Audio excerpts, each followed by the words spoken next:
ಶ್ರೀ ಟಿವಿಯ ಫಲಶ್ರುತಿ ಮಲಪ್ರಭಾ ಯೋಜನೆ ಹಿನ್ನೀರಿನ ಸಂತ್ರಸ್ತರ ಗೋಳು ಕೇಳುವವರು ಯಾರು? ಶ್ರೀ ಟಿವಿ ವರದಿಗೆ ಎಚ್ಚೆತ್ತ ಜನಪ್ರತಿನಿಧಿಗಳು ಹಾಗೂ ಅಧಿಕಾರಿಗಳು.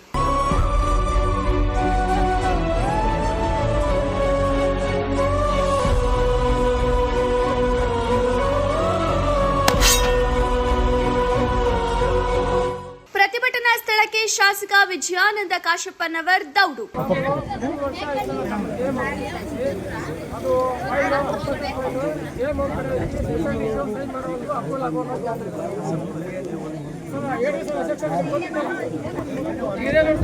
ಬಾಗಲಕೋಟೆ ಜಿಲ್ಲೆ ಹುನಗುಂದ ತಾಲೂಕಿನ ಇದ್ದಲಗಿ ಗ್ರಾಮದಲ್ಲಿ ಪ್ರವಾಹ ಸಂತ್ರಸ್ತರಿಗಾಗಿ ಹಾಕಿಕೊಡಲಾಗಿದ್ದ 200ಕ್ಕೂ ಹೆಚ್ಚು ಶಿಥಿಲಗೊಂಡಿರುವುದರ ಜೊತೆಗೆ ಮೂಲಭೂತ ಸೌಕರ್ಯಗಳಿಲ್ಲದೆ ಜನರು ಪರದಾಡುತ್ತಿದ್ದಾರೆ. ಕಳೆದ ಕೆಲವು ದಿನಗಳಿಂದ ಶಾಶ್ವತ ಪುನರ್ವಸತಿಗಾಗಿ ಮತ್ತು ಮೂಲಭೂತ ಸೌಕರ್ಯಗಳಿಗಾಗಿ ಶಾಂತಿಯುತ ಅನಿರ್ದಿಷ್ಟ ಕಾಲದವರೆಗೆ ಧರಣಿ ನಡೆಸುತ್ತಿದ್ದಾರೆ. ಇವರಿಗೆ ಪುನರ್ವಸತಿ ಕಲ್ಪಿಸಲು ಮುಂದಾಗಿ ಎಂದು ನಮ್ಮ ಶ್ರೀ ಟಿವಿ ವರದಿ ಮಾಡಿತ್ತು. ಚುನಾವಣೆ ಬಂದಾಗ ಅದೇವ್ ನೋಡ್ರಿ 20 ವರ್ಷ ಮೇಲೆ ಆಗಿದ್ರು. 20 ವರ್ಷ ಆಯ್ತು. ಇಲ್ಲಿ ಅಧಿಕಾರಿಗಳು ಮತ್ತು ನಿಮ್ಮ ಎಮ್ಎಲ್ಎ ಅವರು ಮತ್ತೆ ಯಾರು ನಿಮ್ಗೆ ಅಲ್ಲಿ ಬಂದು ಯಾರು ಬಂದಿಲ್ಲ ನೋಡ್ರಿ. ಸ್ಪಂದನೆ ಏನು ಮಾಡಿಲ್ಲ. ಇಲ್ರಿ, ಯಾರು ಏನು ಯಾಕಂತ ಯಾರಿಗ ಗೊತ್ತ್ರಿ? ಓಟ್ ಒಂದ ಎದಕ್ ಬಂದಿಲ್ಲ.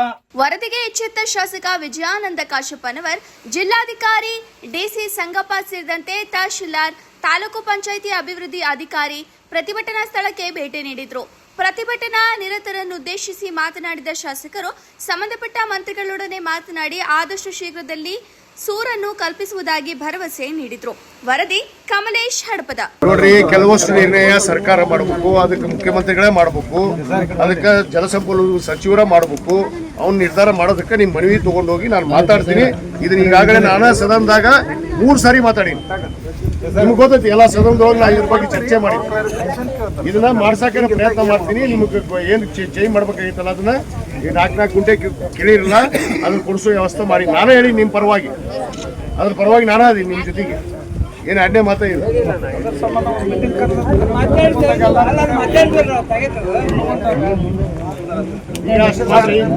ಅವ್ರಿಗೆ ಚೆಕ್ ಕೊಡ್ರಿ.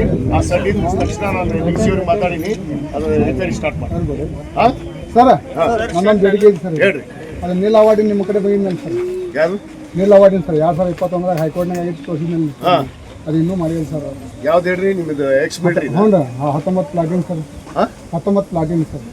ನೀಲ್ ಅವಾರ್ಡ್ ಆಗಿದೆ ಸರ್. ಅದು KDP ಮೀಟಿಂಗ್ ಬಂದಿದ್ದು ಸರ್. ನಿಮ್ಮ ಗಮನಕ್ಕೆ ಐತಿಲ್ಲದು ಅಶೋಕ, ಇವ್ರದ್ದು ಅವಾರ್ಡ್ ಆಗಿದ್ದು. ನೀಲ್ ಅವಾರ್ಡ್ ಆಗಿದೆ ಹೈಕೋರ್ಟ್. ನೀಲ್ ಅವಾರ್ಡ್ ಆಗಿತ್ತು ಹೈಕೋರ್ಟ್ ಇಂದ ಆದೇಶಗಳು. ನೀವು ಕೊಟ್ಟಿಲ್ಲ ಅಧಿಕಾರಿಗಳಿಗೂ ಸರ್? ಎಲ್ಲ ಭಾಳ ನಡೆದ ಸರ್. ಅಲ್ಲಿ GM ಅವ್ರಿಗೆ ಭೇಟಿಯಾಗಿ ಭೇಟಿಯಾಗಿವಿ. ಅವ್ರು ಹಾಗೆ ಮುಂದೆ ಹೊತ್ಕೊಂಡು ಮಾರಾಕತ್ತಾರೆ ಸರ್.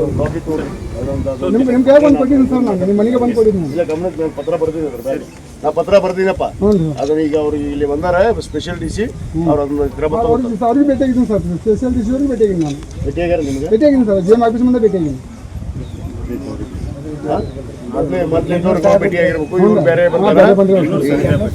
ಮುಂಚೆನೆ ನಾವು ಸಾಕಷ್ಟು ಸಭೆ ಮನವಿ ಕೊಟ್ಟರು ಸಹ ನಮ್ಮ ಕೆಲಸ ಆಗದೆ ಇರೋದಕ್ಕೆ ನಾವು ಇವತ್ತು ಸ್ಟ್ರೈಕ್ ಕೊಟ್ಟಿದ್ದೀವಿ. ಶಾಸಕರ ಭರವಸೆಗೆ ನಿಮ್ಮ ಭರವಸೆ ನಿಮಗಿಲ್ಲ ಅಂತ? ಭರವಸೆ ಇಲ್ಲ ಅಂತ ಹೇಳ್ತಾ ಇಲ್ಲ ಸರ್. ಅವ್ರು 1 ತಿಂಗಳ ಕಾಲಾವಕಾಶ ಕೊಟ್ಟಿದ್ದಾರೆ. 1 ತಿಂಗಳದೊಳಗಾಗಿ ಮಳೆ ಗಾಳಿ ಏನಾದ್ರು ಬಿಡ್ತು ಅಂದ್ರೆ, ಶೆಡ್ ಹಾವಿದಪ್ಪ ಅಂದ್ರೆ, ಜೀವಕ್ಕೆ ಹಾನಿ ಆಯ್ತು ಅಂದ್ರೆ ಯಾವ ಸರ್ ಇದು ಕೊನೆಗಾರ? ಈಗಾಗಲೇ ಮತ್ತೆ ಒಳ್ಳೆ ಅದೇ ಶೆಡ್ಗಳನ್ನು ರಿಪೇರಿ ಮಾಡಿಕೊಡ್ತೀವಿ, ಅದೇ ಶೆಡ್ಗಳನ್ನು ರಿಪೇರಿ ಮಾಡ್ತೀನಿ ಅಂತ ಶಾಸಕರು ಹೇಳಿದಾಗ ಇಲ್ಲಿ ಸ್ಥಳೀಯವಾಗಿ ಆ ಖಾಸಗಿ ಜಮೀನ್ದಾರರಾಗಿರೋದ್ರಿಂದ ಆ ಹೊಲದವರು ನಮ್ಗೆ ಇಲ್ಲಿ ಮಾಡೋದಕ್ಕೆ ಅವಕಾಶ ಕೊಡ್ತಾ ಇಲ್ಲ. ಅಕಸ್ಮಾತ್ ಕೊಟ್ಟು ಸಹಿತ ಅವು 2 ದಿನಕ್ಕೆ 3 ದಿನಕ್ಕೆ ಶೆಡ್ ಕಿತ್ವಿ ಅಂತ ಹೇಳಿದ್ರೆ ಆಮೇಲೆ ಅವರು ನಾವು ಬೀದಿಗೆ ಬಿದ್ದರೆ ಯಾವ ಹೊಣೆಗಾರ? ಅವೆಲ್ಲ ಸುಳ್ಳು. ನೀವಾಗಿ ತಾಟಿನಂದಕ್ಕೆ ಸುತ್ತು ಬಾಯಿಗೆ ಬರ್ಬೇಕಾದ್ರೆ ನೀವಾಗಿ ಕೈ ಹಾಕಿದಾಗ ಬರ್ತದೆ. ಇಲ್ಲ, ಅದಕ್ಕೆ ನಾ ಹೇಳಕತ್ತಿದ್ದು ಕಡೆಗೆ ಇಲ್ಲಿ ಇದ್ದವ್ರ ಬಿಡ್ರಿ. ಇದ್ದವ್ರ ಒಂದು ಕಾಮನ್ ಅರ್ಜಿ ಬರೆದು ಸಹಿ ಮಾಡಿಕೊಡ್ರಿ, ದಾಖಲಾತಿ ಕೊಟ್ಟು ಪಂಚಾಯತಿ ಕೊಡ್ರಿ. ಪಂಚಾಯತಿಯಿಂದ ತಗೊಳ್ರಿ, ಅದನ್ನ ಜೆರಾಕ್ಸ್ ಕಾಪಿ ಅವ್ರಿಗೆ ಕೊಡ್ರಿ. ನಾ ಇಲ್ಲೇ ನಿಮ್ಮ ಹತ್ರ ಮಾತಾಡ್ತೀನಿ 5 ನಿಮಿಷ. ಅವ್ರು ಕೂಡ ಮಾತಾಡ್ತೀನಿ. ಎಲ್ಲ ಅಧಿಕಾರಿಗಳ ಜೊತೆ ಮಾತಾಡೋಣ. ನಾವು ಸಭೆ ಮಾಡಿ ಏನು ತೀರ್ಮಾನ ತಗೊಂಡಲ್ಲ, ಆ ತೀರ್ಮಾನವನ್ನು ತಿಳಿಸಿ. ಅದರಿಂದಾಗಿ ನಾನು ಹೇಳ್ತೀನಿ ವಿಷಯ. ನಮಸ್ತೆ ಸರ್. ನಮಸ್ತೆ ಸರ್. ಸರ್ ಇವಾಗ ಮೊದಲನೇದಾಗಿ ಇದ್ದಲಿಗೆ ಗ್ರಾಮ ಸರ್ SCS ಪ್ರಕಾರ ಒಟ್ಟು 1000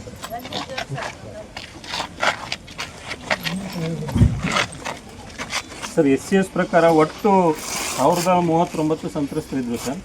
ಆ ಪೈಕಿ ಸರ್ ನಾವು ಈಗಾಗಲೇ 633 ಸಂತ್ರಸ್ತರಿಗೆ ಹಕ್ಕುಪತ್ರವನ್ನು ವಿತರಣೆ ಮಾಡಿದ್ದೀವಿ ಸರ್. ಇವ್ರದ್ದೆಲ್ಲರಿಗೂ ವೋಟರ್ ಐ ಡಿ ಆಗಲಿ ಅಥವಾ ಅದಕ್ಕೆ ಸಂಬಂಧಪಟ್ಟ ದಾಖಲಾತಿಗಳಾಗಲಿ ಎಲ್ಲವೂ ಕರೆಕ್ಟ್ ಇದ್ದವು ಸರ್. ಇವುಗಳೆಲ್ಲವನ್ನೂ ನಾವು ಕ್ಲಿಯರ್ ಮಾಡಿದ್ದೀವಿ ಸರ್. ಇನ್ನು ಬಾಕಿ ಉಳಿದಂತೆ 366 ಸಂತ್ರಸ್ತರಿಗೆ ನಾವು ಹಕ್ಕುಪತ್ರ ವಿತರಣೆ ಮಾಡಲಿಕ್ಕೆ ಇವಾಗಲೇ ಅವರಿಗೆ ಅಂದರೆ ಸರ್ 4-1ಕ್ಕಿಂತ ಮುಂಚಾಗಿ ನಮಗೊಂದು ಏನಾದರೂ ಅಧಿಕೃತವಾಗಿ ದಾಖಲೆ ಬೇಕು ಸರ್. ಸೊ ಕೆಲವೊಂದು ದಾಖಲಾತಿಗಳು ಲಭ್ಯ ಇಲ್ಲದಿದ್ದಲ್ಲಿ ನಾವು ಇವಾಗ ಏನು ಮಾಡಿದ್ವಿ ಸರ್, ಅವರಿಗೆ ಒಂದು ಟರೋ ಮಾಡಿ ಕೊಡ್ಲಿಕ್ಕೆ ಹೇಳಿದ್ವಿ ಸರ್. ಅಂದರೆ ಇವರು 4-1ಕ್ಕಿಂತ ಮುಂಚೆ ಈ ಪ್ರದೇಶದಲ್ಲಿ ವಾಸವಾಗಿದ್ದರು ಅಂತೇಳಿ ಅವ್ರಿಗೊಂದು ಟರೋ ಮಾಡಿ ಕೊಡ್ಲಿಕ್ಕೆ ಹೇಳಿದ್ದೀವಿ ಸರ್. ಅದರಂತೆ ಅವರು 366 ಬಂದಿದ್ದು ಟರೋ ಮಾಡಿದ್ದಾರೆ ಸರ್. ನೋಡಿದ್ದೀವಿ ಸರ್. ಅದನ್ನು ಕೊಟ್ಟರೆ ಅಂದರೆ ಸರ್ ಅದನ್ನು ನಾವು ಅವರಿಗೆ 366 ಮಂದಿಗೂ ಕೂಡ ನಾವು ಏನು ಸರ್ ಹಕ್ಕುಪತ್ರನ ವಿತರಣೆ ಮಾಡ್ತೀವಿ ಸರ್ ಇದ್ದಲಿಗೆ ಗ್ರಾಮಕ್ಕೆ ಸಂಬಂಧಪಟ್ಟಂತೆ ಸರ್. ಆಮೇಲೆ ಸರ್ ಅನುಪ ಪಟ್ಟಿಯಲ್ಲಿ ಸಂಬಂಧಪಟ್ಟಂತೆ ಸರ್ ಈಗಾಗಲೇ ನಾವು ಅರ್ಹ ಸಂತ್ರಸ್ತರು 397 ಇದ್ದರು ಸರ್. ಈಗಾಗಲೇ 179 ಜನಕ್ಕೆ ನಾವು ಹಕ್ಕುಪತ್ರ ವಿತರಣೆ ಮಾಡಿದ್ದೀವಿ ಸರ್. ಇನ್ನು 73 ಜನರಿಗೆ ಹಕ್ಕುಪತ್ರ ವಿತರಿಸಿದೆ ಸರ್. ಅದು ಕೂಡ ತರವಾಗಿ ನಮಗೆ ಬಂದ ತಕ್ಷಣ ಅದನ್ನು ಕೂಡ ನಾವು ಹಂಚಿಕೆ ಮಾಡ್ತೀವಿ ಸರ್. ಕೇಸರ್ಪಂಟಿದು ಕೂಡ ಸರ್ 99 ಅರ್ಹ ಸಂತ್ರಸ್ತರು ಇದ್ದರು ಸರ್. ಅದರಲ್ಲಿ 67 ಜನರಿಗೆ ಹಕ್ಕುಪತ್ರಗಳನ್ನು ವಿತರಿಸಿದ್ದೀವಿ ಸರ್. ಇನ್ನು 32 ಜನರಿಗೆ